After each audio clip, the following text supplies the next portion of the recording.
Welcome to the fastest stop in town. Today we're going to Masechta Avodah Zarah Vav. We are going to begin on Vav Amud Aleph, about 7 or 8 lines from the top.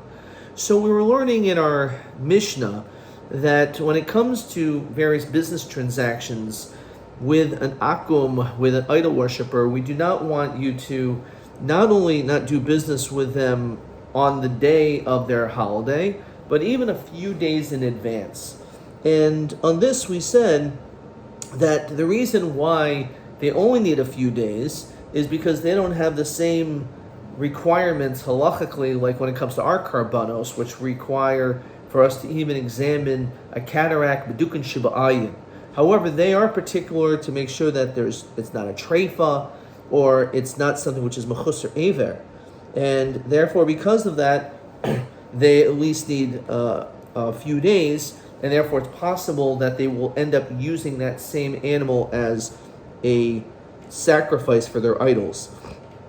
So Gemara says, "V'hasha nafkalon mi'itoch l'chayos Zarah lamali." So we had 2 psukim, and the question is, we already learned from Noach that just like you, Noach, that you're tamim, that you're perfect, so too all the animals that you bring onto the teva, also for the later karbanos, and he's at the time was not Jewish, also need to make sure that they are like you, namely blemish free, because Noach was considered an ish tamim. So therefore, because of that, the question is, so why do we need this extra part lachiyos zara? So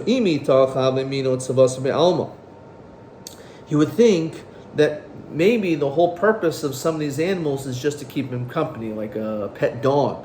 Do you feel zakim feel stris because zara? And therefore, you would think it doesn't matter how old they are, just provided that they don't have a mum. So no, they also have to be capable of reproducing. Iboilhu shloisha yomim. When it said in our Mishnah 3 days, is it hein diidehen or dilma hein beloidehen? Is it including the day itself of the holiday? And therefore, the whole restriction is just 2 days before, and therefore it's 2 days plus that day? Or is it excluding the holiday, and therefore it has to be 3 full days before that already these restrictions apply? So Tashma. So again, the question is, what is the day in that where you have to stop doing business with them? So Tashma, Rabbi Shmuel Oimer shloish lifnehem b'shloish acharayim aser. It says beferish 3 before them. Now that in itself sounds pretty clear that it's not including the day itself. So Rashi says that afagav delisnehu el shnayim daha chashminan leid bahadi kamoi karluhu labasroi nami gimel v'kochashiv leid bahadaihu. So we'll see that, understand that Rashi in a second. If you want to tell me that the holiday itself is included, then Rabbi Shmuel Yomi dehen chashluhu mikara the chashluhu b'sayf. Then it sounds like he's actually counting it twice, because the fact that he says before and after, and if the day itself is included, so that means the day of the holiday is included as the 3 days before and the 3 days after, which is hard to imagine. Right? It says, I did the Tana Shloish Lefneim, Tana Nami Shloish Acharayim. So basically, what we're saying is no. Maybe, in fact, you're right. Maybe when it comes to the days after, it's different. However, when it comes to the days before, maybe that day is included, but maybe that day is not included when it comes to the days afterwards. Okay. And as Rashi says, as we just read that Rashi. So there's no right. Tashma. Yomi Rav Tachlifa Bar Abdimi. Oimer Shmuel, they said the following, the name of Shmuel. Yom Echad, when it comes to Sundays, which is interesting, which Bizman is not necessarily is that idol worship, but Sunday is now considered to be a holiday for many other religions. So on Sunday, L'divrei Rabbi Shmuel Oyom Aser. According to Rabbi Shmuel, it would always be Aser. You would never be able to do work with them. If they served their idol, whatever day of the week is, let's say it's Sunday. So, if it's only 2 days, including Sunday, So which means it would include 2 days before, which would be Friday and Saturday. You couldn't do work with it. You couldn't do business with them. And then after Sunday, if that was the first, then you couldn't do Monday or Tuesday. But if that's the case, you could do business with them on Wednesday and Thursday. So it must be the fact that he's saying that if they serve their idols every week, whatever the day is, let's say it's a Sunday, that means you could never do business with them because 3 days before and 3 days after, which is a raya that it's not included. So the Gemara says, it's true. According to the Shita Rabbi Shmuel, it's very clear that it's 3 days not including the holiday. So the question is, not according to this Shita, but the Shita of the Rabbanim. These are some of the names of the holidays in which the Avodah Chachamim would worship. One is Kalanda, Satroinia, the Kartasim. So these are some different names of holidays. Yom Rav Chanin Bar Rava Kalnida, which is the first one, is Ches Yomim Acher Tekufa. That takes place 8 days after the winter solstice. So that's what it is. The first day of this is 8 days after, again, the winter solstice. So like in the middle of Teves, basically. Sat Roinia is Shmoiniyam Lifnei Tekufa. And the other holiday is 8 days before that Tekufa. Okay. V'simanech, and a way to remember this, Achar v'kodem sarasani. Like when we speak about Adam Arishon, that he was created with a front and a back, so too we can use this mnemonic. Says Rashi, Achar ksib reisha. When it says Achar, it says Achar, and then it says v'kodem. So it's a back and a front. So how do we remember this? It first says Achar. There was the 8 days after, and the next one is 8 days before. Okay, so all you have to do is remember the pasuk that says after and before, and then you'll remember exactly when these holidays are. If in fact you want to tell me that it includes the holiday, then a Zarah hava, then it should be 10. Why are we saying it's 8? It should be inclusive. It says Rashi, Yom Eid kachashiv b'masnisin yim yomim sholfanav, that if in fact you're including the days as it's included, so in that case, asar yomim havi lahu v'may katani shloisha. Why does it say 3? Asar boilam isni ma'achar dekaimel on the shmoini yomim moishech yimei ha'id.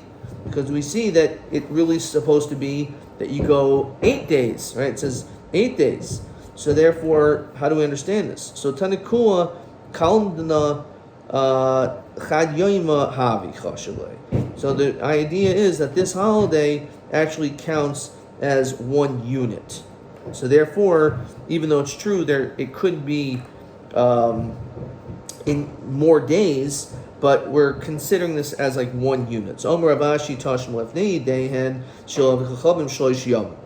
So it says it's 3 days. Now so if it's true that we're actually including the day of the holiday itself, so listen to Idehem Shel Chachavim Shloish Yom. Then it should say it that way. Why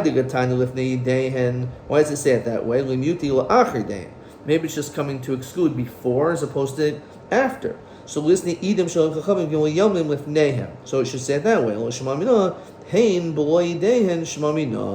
Therefore, everyone agrees, even the Rabbanan, that it's 3 days and then the holiday itself. So it's not that it's the holidays inclusive, but it's 3 days alone.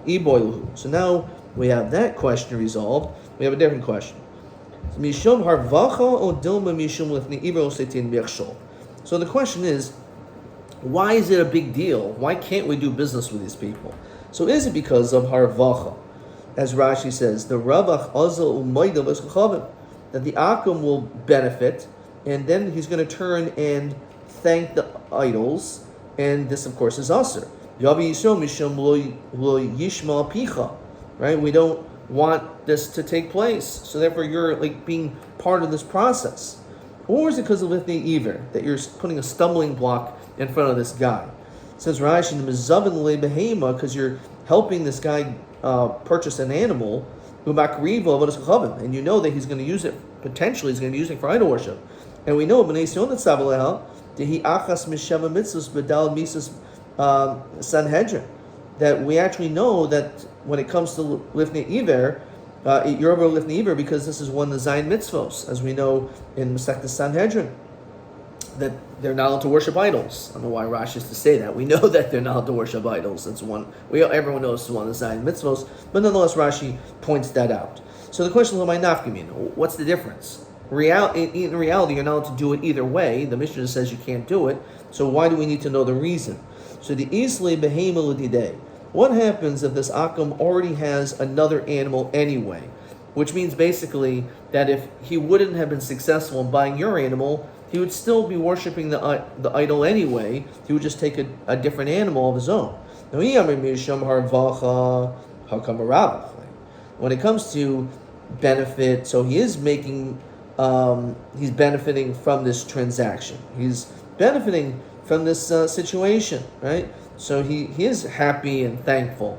So even though he has another animal, but Iver Hositin Mishal with Nivo Hositin Mishal, he already has an animal. He's going to worship it anyway. Right? So if you know the guy's going to worship Avodah Zarah regardless if you give him an animal or you don't, so then why you apparently should be able to sell him an animal, because what's the difference? He's going to worship idols even if you don't sell it, because he has another animal which is just as good. Now and therefore, the question apparently is, assuming that if in fact the guy has another animal, then there's no violation. Omer Rabbi Nosson, as we continue to Vav and Beis, so Manayin, how do we know that you shouldn't take a cup of wine and hand it to a nazir? You know the guy's not allowed to drink. The Avram and Achai livnei noyach, which of course is another one of the Sheva mitzvahs b'nei noyach. You shouldn't give him a limb from a living animal to eat. It's not allowed to, right? Because we know we have the pasuk that tells us you're not allowed to cause someone else to sin, and it doesn't matter who it is. If let's say, for example, you didn't give it to him, shakle ihu. Let's say he would take it himself anyway. So even if he has his own animal, apparently you are still over lifnei iver. So he has a cup of wine. He has other limbs from animals. We're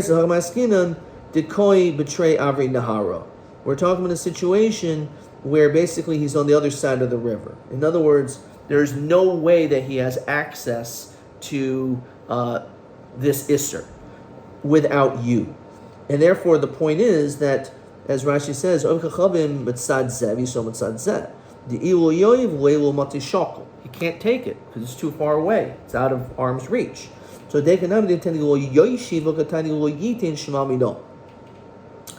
we see that it says don't stretch out. It doesn't say don't give. It must be that he's far and it's impossible for him to have violated it without you. So therefore, it is a good kasha in that it's indeed a nafkamina. But we don't answer the question. Iboilhu nosim nosim mai. Let's say you did sell it, you did buy it, right? So as Rashi says, lifnei dehen mahu bahana.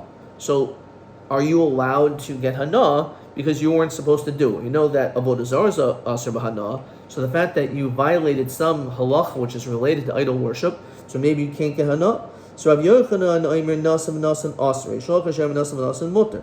So over here we have machlokas. Now, Eisvei Rav Yochanan Reish Lakish. So you Reish Lakish says that it's mutter bahana, but it says that idehen shel oiv kachavim nasim nasim asurin. It says beferish that on the holiday itself it's asur. So my love, It probably means not only on the holiday itself, but even lifnei dayin, even if it was before.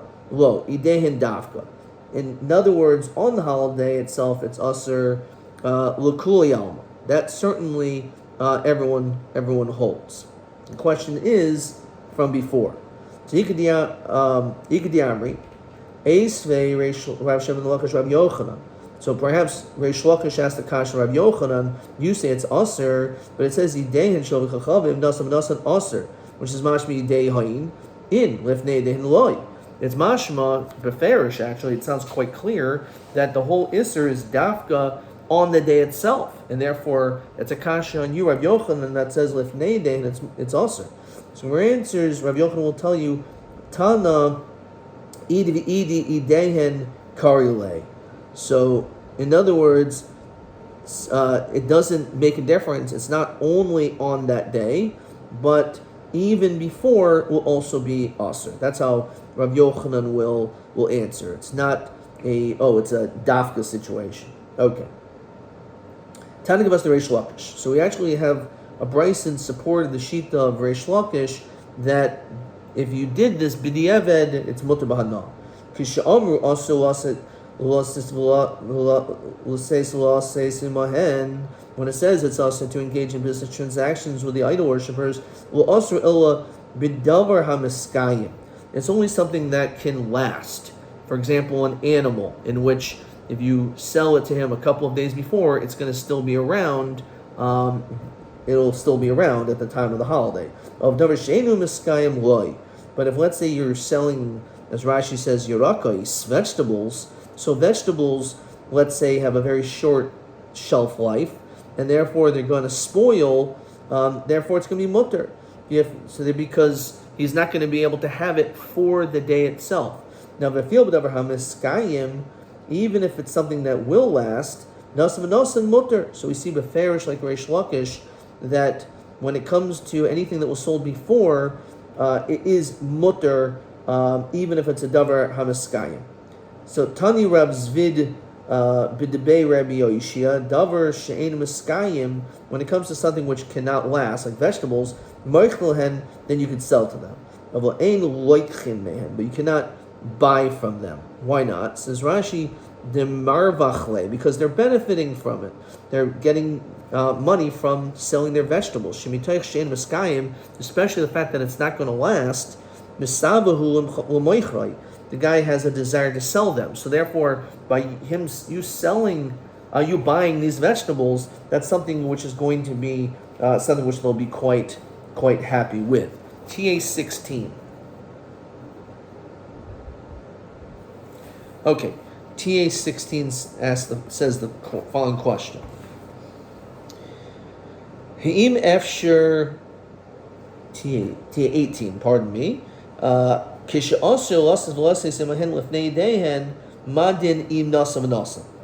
the din if you taka did it?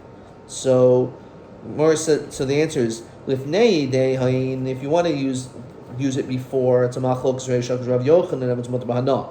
But on the day itself, kli alma aser. Okay. All right, let's keep on moving. So on this hahu mina, so we have a story of this person who was a min. The shadule dinra kis rano, that he sent this coin. Now this was a newly minted coin, and he sent to Rabbi Yehuda Nasiya b'yom idoi. It was sent on his holiday. So Havi Yosef Reish Lakish kamei, and Reish Lakish was sitting there. So I'm like, hey, what should I do with this newly minted coin? Ashkelesh, if I take the coin, he's going to go and he's going to praise his idol. So maybe I shouldn't do it. So let's say I don't take it. Havle Ava. So it's going to cause Ava.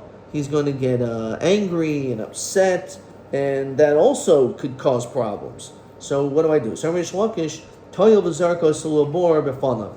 Go and take it, and then throw it into a pit in front of him. So that's what you should do. So Rashi says, what is this coin? It says, Apostle Kesar Esarishayna v'gozer al zu. Okay. So Omer Koshikain Dahavile Eva. What do you mean? I should take the coin and throw it into a pit? That's going to definitely get him all upset. The Kliyach Yadhu Dekamina says Rashi, Shlo Yovin Shemidas Hashlechato, Kivon Shira She'avad Mimcha Lo Yismach. So basically, you'll take the coin and you'll be like, say, oh, I'll collect the coin, but do it next to a pit. And you put your hand out and you take it, and then you accidentally move your hand and it falls into the pit. So this way the guy's not going to think you did it deliberately. If you did it deliberately, that's going to cause Ava. But if you then just almost accidentally drop it, so he's not going to be Sameach either. Okay. So again, a person is not allowed to borrow or lend. So the question is, it's hard to understand the other side. Now, Bishlama Lashila and the Karmavachu. I understand you don't want to lend to them because you're causing them a benefit, because they're benefiting from you giving them something or lending them something. Avolishol Mayhem, but to borrow something from them, which means now they don't have it, Miyutika Mamayluhu. He has less now. So why would that be a problem?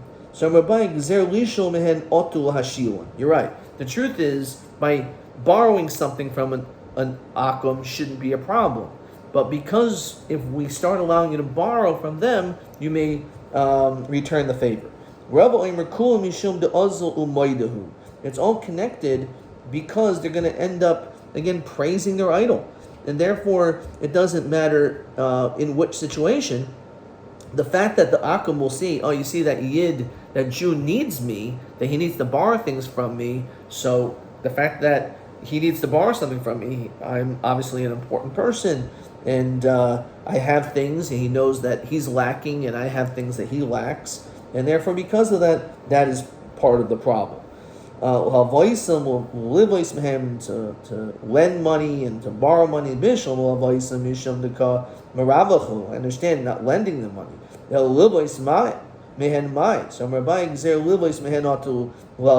similar answer, that we don't want you to even borrow from them because you'll end up lending.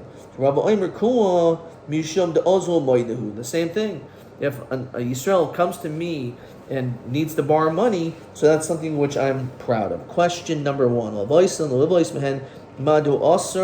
So why is it asr? So either alza gezerah, as Abaya says, gezerah, or Rabbi says, kul mishum de'ozul moida hu sha'akum samech kishi Yisrael sarich lo. This Yisrael needs me, and therefore I'm happy.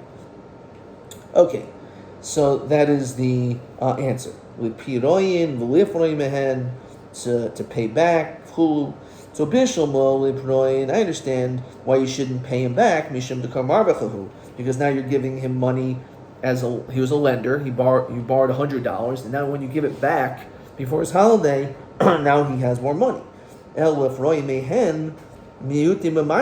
it's a good thing to collect from him, so now he'll have less money, right? So what's the problem? So Rabbi he's staying to his same reasoning. You're right. The truth is, there shouldn't be anything wrong in collecting from him, but if you start collecting, then you're going to start paying him back too. The same thing. So the question is, all three are the exact same point, so why do we mention all of them? It means just doing general business transactions with them, because certainly he's going to be happy and praise his idol. But when you borrow from him, shabradami, maybe that's nothing wrong with that. When it comes to borrowing, mishum dechashivale milsa v'ozol umayda, because obviously, the fact that you need something, and as Rashi says, the sarach yishol lishol as kaleb, he needs to borrow my stuff, so therefore, I'll be happy. Avol livois mehen, but to borrow money from him, sar ba'alma islay. So that's sar, he's not, he's losing money. So why would that be a good thing? So Amrulay, So therefore, and oimrule toiv loy hadri zuzi. He may not even pay me back. V'itan uluvos mehen misham de kaimer abal karche mifrana. So you can say, well, by force he's going to have to pay me back. V'hashtemi ozol umayda. And now he's admitted he paid me back, and therefore I'm happy. But from the Jew collecting, the sulo hadu zuze, the monies won't be returned. So therefore, all three of these cases are in fact necessary. Okay. Then the Mishnah said the Shita Rabbi Huda. Rabbi Huda Omer nifrayin mehen. No, you can actually collect from him. It's not a problem. You could collect. So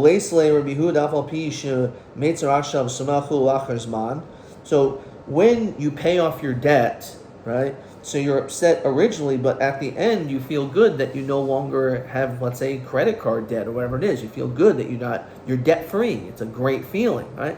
Like Dave Ramsey, I'm debt free. So even though he may initially be upset because he lost his less money, but now that he doesn't have debt, that should be happy. So the question is, why does Rabbi Yehuda disagree with the Tanna Kama? Why doesn't he hold this notion of, okay, fine, he's in Sar now, but in the future, why don't we think of the future that he'll be happy? And that's the reason why we should answer that as well, that you should not be able to collect from the Akum.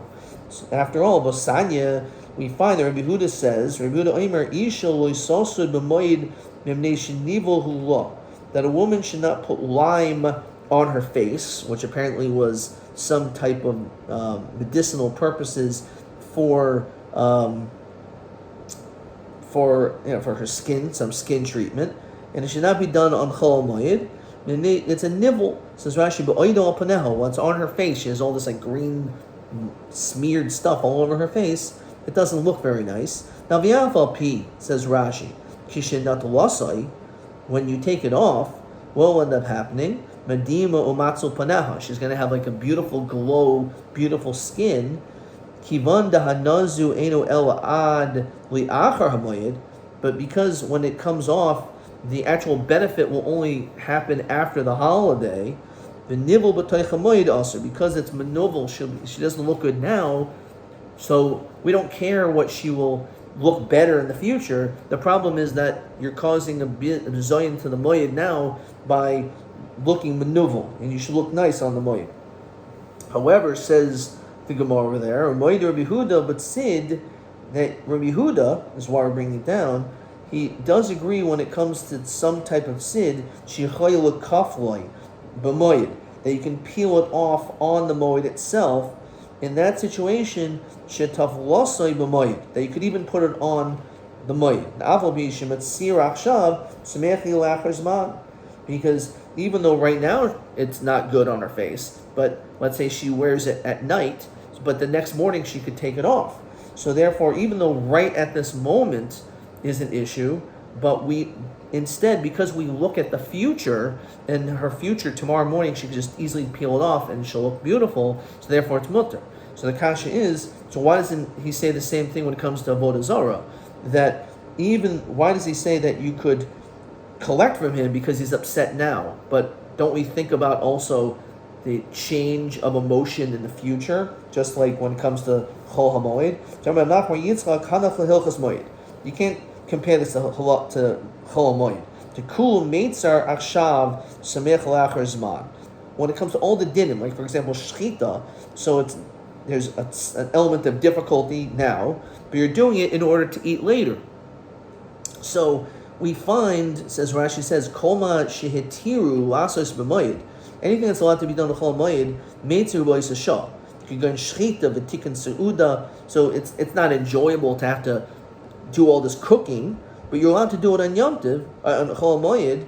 Why? Mishum smech lachar zman sheb'toich hamoed. Because for dinner you're going to have a delicious dinner. So even though it's something which is sar now, we see you're allowed to do it for simcha later on Moed. And therefore, that's the reason why we see that applies by Chol HaMoed. That's why Rabbi Yehuda says it, Dafka by Chol HaMoed.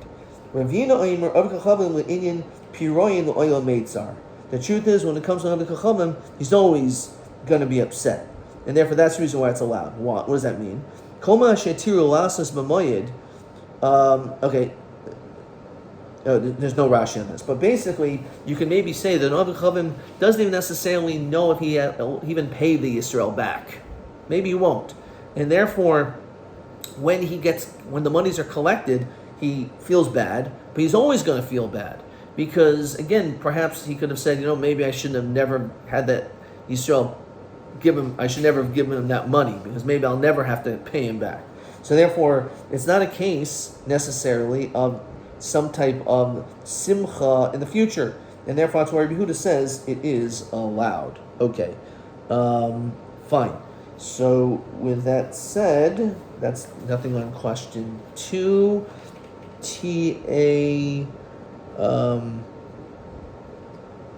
18 we did. TA 19 is in tomorrow's daf. TB 19. So what is the din? This is the same question as TA 18 is TB 19. So just mark this down here, TB 19. So what did I write over here on the Vav Amud Beis? Lifnei Yedehen yesh machloikis, machloikis reish al Rabbi Yochanan. But b'yoyim shel Yedehen l'divrei kol aser. Ad kan.